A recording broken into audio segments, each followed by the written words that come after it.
اکبر اعظم کے 3 بیٹے تھے، سلیم، مراد اور دانیال۔ مراد اور دانیال باپ کی زندگی میں ہی شراب نوشی کی وجہ سے مر چکے تھے۔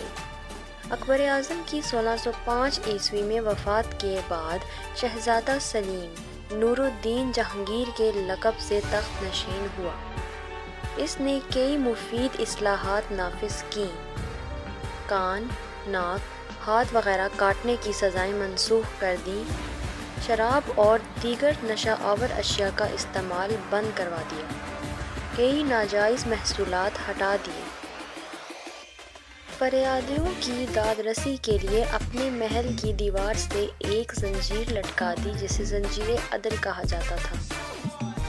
1606 عیسوی میں اس کے سب سے بڑے بیٹے خسرو نے بغاوت کر دی اور آگرہ سے نکل کر پنجاب تک جا پہنچا۔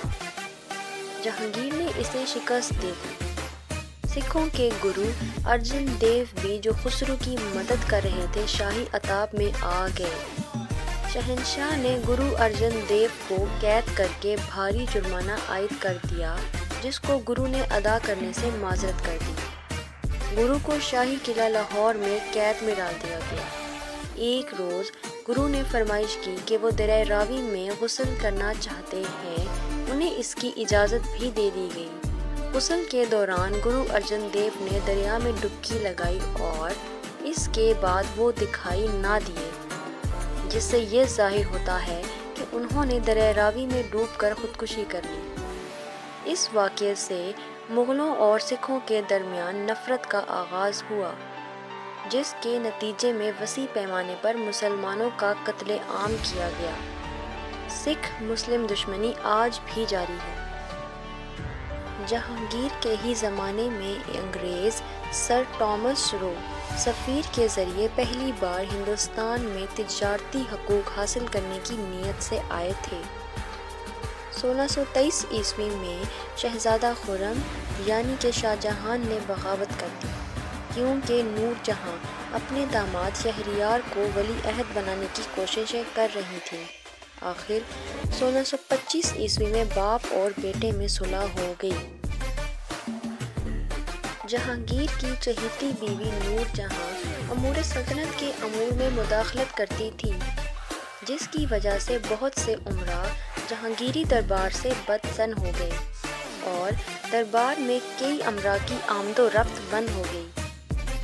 نور جہاں چاہتی تھی کہ تخت دہلی پر اس کا داماد شہزادہ شہریار رونق افروز ہو، مگر دوسری طرف شہزادہ خرم یعنی کہ شاہ جہاں بھی تخت کا طلبگار تھا، اس لیے 2 فریق بن گئے جس سے مغل امراء میں پھوٹ پڑ گئی۔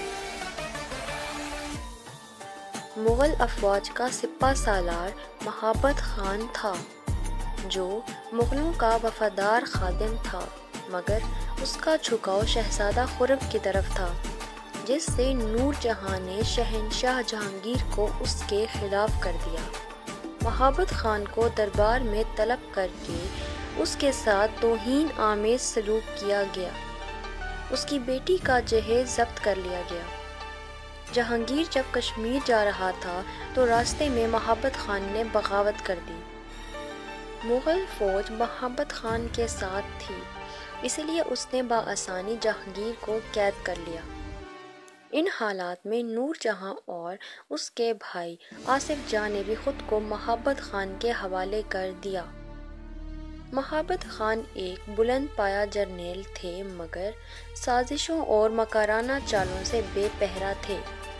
نور جہاں نے چند دنوں میں مغل فوج کے بہت بڑے حصے کو اپنے ساتھ ملا لیا، جس سے مغل فوج میں پھوٹ پڑ گئی اور مہابت خان تنہا رہ گیا۔ اس نے فرار ہو کر اپنی جان بچائی۔ مہابت خان کی قید سے رہائی پانے کے بعد جہانگیر زیادہ عرصہ زندہ نہ رہا۔ گرمیوں کے موسم میں اس نے کشمیر میں قیام کیا۔ کچھ عرصہ وہاں مقیم رہنے کے بعد 1627 عیسوی میں کشمیر سے واپس آتے وقت راستے میں ہی بھمپر کے علاقے میں انتقال کر گیا۔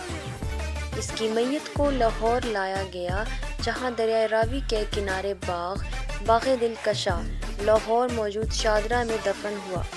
یہ مقام اب مقبرہ جہانگیر کے نام سے مشہور ہے۔ مقبرہ جہانگیر لاہور کو مغلیہ عہد میں تعمیر کیے گئے مقابر میں ایک بلند مقام حاصل ہے۔ یہ دریا راوی لاہور کے دوسرے کنارے شاہدرہ کے ایک باغ میں واقع ہے۔ جہانگیر کی بیوہ ملکہ نور جہاں نے اس عمارت کا آغاز کیا اور شاہ جہاں نے اسے پایہ تکمیل تک پہنچایا۔ یہ مقبرہ پاکستان میں مغلوں کی سب سے حسین یادگار مانا جاتا ہے۔ مقبرہ کے چاروں کونوں پر حسین مینار نصب ہے۔ قبر کا تعویذ سنگ مرمر کا ہے اور اس پر عقیق، نیلم، مرجان اور دیگر قیمتی پتھروں سے گلکاری کی گئی ہے۔ دائیں بائیں اللہ تعالیٰ کے 99 نام کندہ ہیں۔ سکھ عہد میں اس عمارت کو بہت نقصان پہنچایا گیا۔ سکھ اس عمارت میں سفید سنگ مرمر سے بنایا گیا صحنشین اکھاڑ کر امرتسر لے گئے۔ اس طرح عمارت کے ستونوں اور آرائشات میں استعمال کیے گئے قیمتی جواہرات بھی نکال لیے گئے، تاہم آج بھی یہ عمارت قابل دید ہے۔ مقبرے کا وہ حصہ جہاں شہنشاہ نور الدین جہانگیر دفن ہے، ایک بلند چبوترا بنایا گیا ہے۔ اندر داخل ہونے کا ایک ہی راستہ ہے۔